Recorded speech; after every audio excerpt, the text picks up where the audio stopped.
Hey Google, what's the temperature outside? Oh, it's 45. What's up guys, and welcome back to today's video. Thank you for clicking on it. And I just want to catch you guys up real quick. I meant to put out a video earlier this week, but I actually came down with a stomach bug over the weekend, and it was like a 24-hour thing.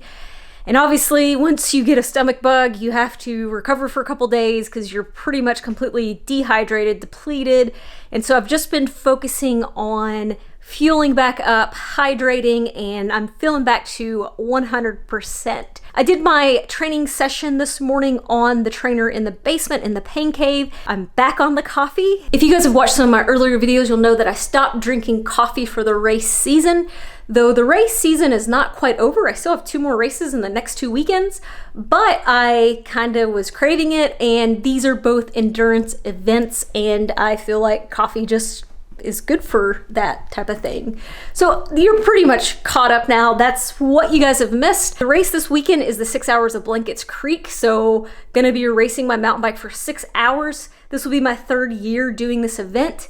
And every year I bonk during this race. It's just, I put out such a hard effort to try to do those laps so fast, and I blow up. It happens every time. So anyways, I've got to get ready. I've got to get to work this morning. I'm running a little bit behind. This is actually my first day going back into the office since I got sick on Saturday. Today's Wednesday. And mostly because what I think I was technically contagious for 72 hours. So technically I'm no longer contagious, or I'm not supposed to be, but because I don't know how I got sick. I caught a bug from somebody, but I don't know anybody else who has this bug. I'm like, I feel like everything's contaminated. I'm super paranoid now. It's a little ridiculous.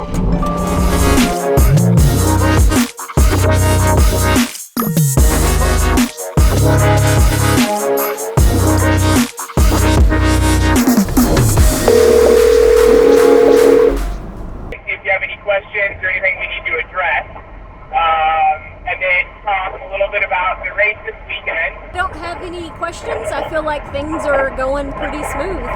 This is my 3rd year doing this race, and every year I blow up.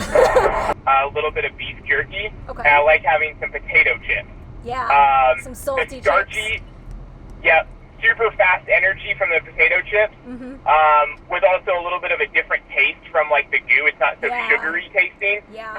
And that first lap will never set you up to win or do what you want, but it can definitely mess up the entire day.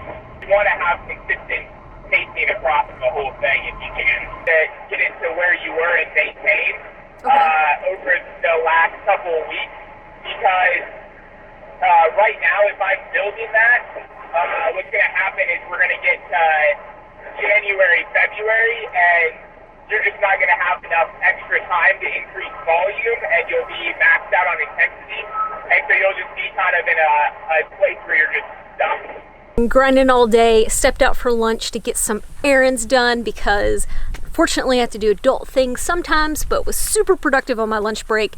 And I've come back home to finish my workday working remotely. I actually love working remotely because I am so productive when I do it. Some people have a hard time with that, but it works out really well for me.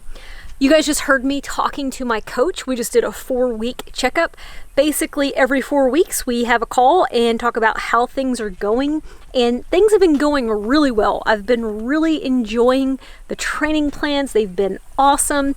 And things are good. So I kind of told him that my 6-hour race that I've got coming up this weekend, the past 2 years I've done it, I always have a part of the race where I bonk. And so he kind of gave me some tips for that. And that was a different dynamic for me. I'm really not used to asking someone for help. I usually just kind of like figure it out on my own. And so I took his tips. He told me to eat some chips, and I've done that before on a 12-hour race. And so like that is like, I was like, why don't I do that anymore? So yeah, I'm gonna eat some chips. And basically he also told me that I needed to ride my own pace, essentially.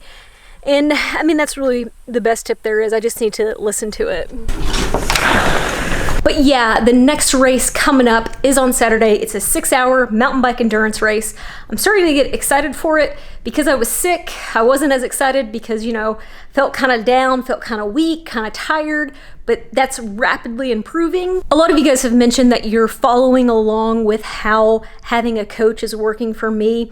And he brought up something really interesting on the call today that I'm really glad he told me. He told me that he's watching my fitness and my fatigue very closely. It kind of dipped down a little bit, and he told me that he's not going to be trying to build that up right now over these last couple weeks, that we're pretty much just maintaining, and then I'll take a week off in November, and then after that week off, we're gonna start building again. He basically told me exactly what I kind of thought was happening. So I'm really excited. Like I said, I feel like he's a really good coach. He listens to me, he checks in on me, and it's just overall been a really great experience.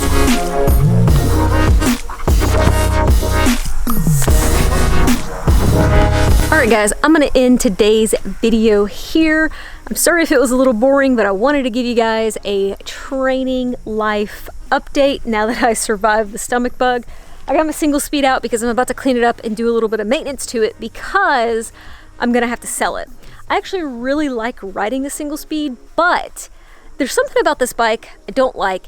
The geometry is not quite right for me. I didn't know it at the time, but it's actually a small trek bike, and I ride a 17.5 inch, which is like a medium, a small medium. So this bike is a little bit small, but it's been okay. But really, there's something like the bars are a little too short, and I don't think I like the length of the stem, but none of that is the reason why I'm selling it. My husband does not believe N+1 when it comes to bikes, and he says I don't ride this one enough, which he's right. Because of the issues I mentioned, it's not my favorite bike to ride. I really only ride it when the top fuel is being worked on or the conditions are just really bad. And so I'm gonna go ahead and sell it so that I can get a gravel bike, because I will just ride that way more than I do this bike.